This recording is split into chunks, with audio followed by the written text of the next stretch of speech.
Hello everyone, myself Vanshika Agarwal. I'm an architect. Uh, I'm working as an assistant professor in Axis Institute of Architecture. Okay, so today we'll discuss about history of architecture 3. पहले मुझे बताना है कि history of architecture 1 क्या था और history of architecture 2 क्या था। हिस्ट्री ऑफ आर्किटेक्चर 1 जो हम पढ़ते हैं ना, वो हम सेकंड सेमेस्टर में पढ़ते हैं फर्स्ट ईयर में, जिसमें हम बताते हैं कि आपका बर्थ ऑफ सिविलाइजेशन कैसे हुआ, मेसोपोटामिया क्या था, then there is a classical order of Rome और ग्रीक आया था। देन हिस्ट्री ऑफ आर्किटेक्चर 2 में जो हम पढ़ते हैं वो हम सेकेंड ईयर में पढ़ते हैं थर्ड सेमेस्टर में। उसमें क्या क्या होता है, आपका आता है Hinduism, Buddhism, Jainism, right, Indus valley civilisation. All these are in a random form, we will study in the hierarchy way. Okay, everything is important, like अगर आप इस सेंचुरी से पढ़ रहे हो तो वो कैसे सेंचुरी से जा रहा है, राइट। तो all these factors really important in history. Okay, तो हिस्ट्री ऑफ आर्किटेक्चर 3 में हम डिस्कस करेंगे कि क्या क्या चीजें हैं, कि क्या क्या चैप्टर्स हम कवर करेंगे।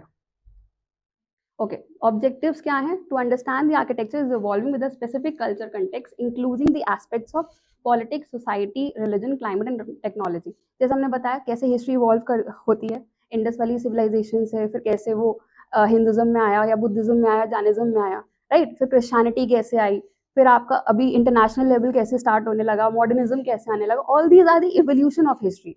फिर जिसमें हम एस्पेक्ट सारे चीज़ों को कवर करेंगे, कैसे पॉलिटिक्स को कवर करेंगे, society, religion, culture, climate, everything.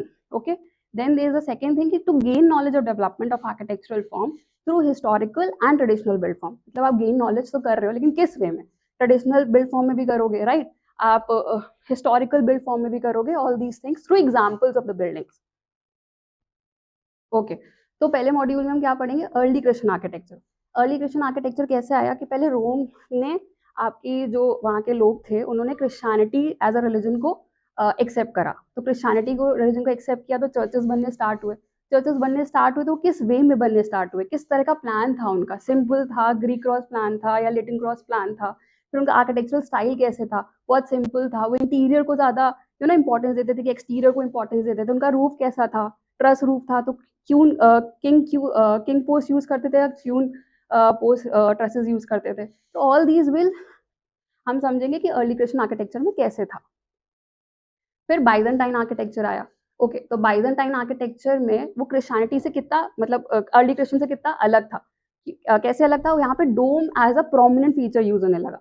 एक डोम होता था, उसके साथ 4 डोम अलग से सपोर्ट करते थे। तो Byzantine is very different to the early Christian architecture, and the best example of this architecture is Hagia Sophia, which is in Turkey, Istanbul.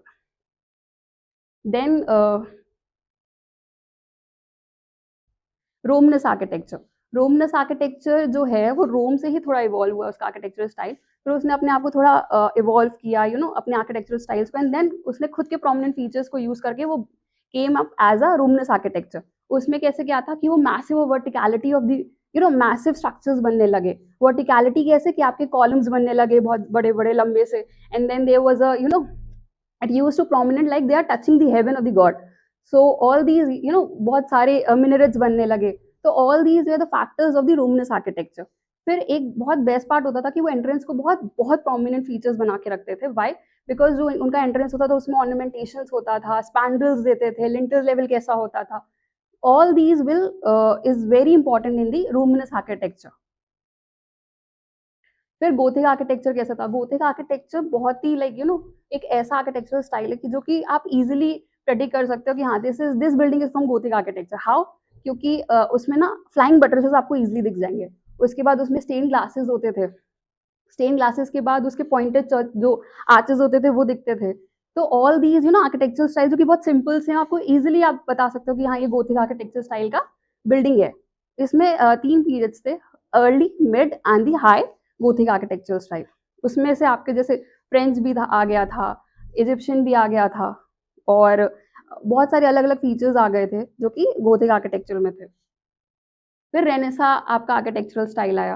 Renaissance architectural style में एक्चुअली क्या होता था कि आप ऐसे पढ़ते आ रहे हो, राइट। तो उसमें रेनेसा में अलग कैसे आया, रेनेसा का फीचर्स कितना अलग था, वो इंटीरियर को कैसे प्रोमिनेंट दिखाने लगे।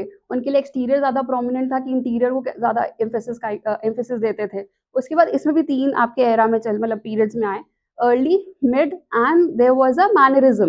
तो we'll discuss both like simultaneously renaissance and mannerism.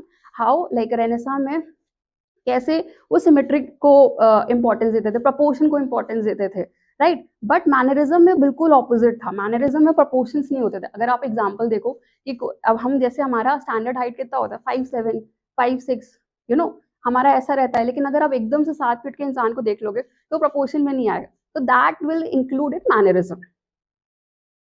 Okay, we have discussed about that, and lastly we'll discuss about the Baroque architecture. Baroque में भी ऐसे ही था कि अर्ली था, मिड था एंड हाई था।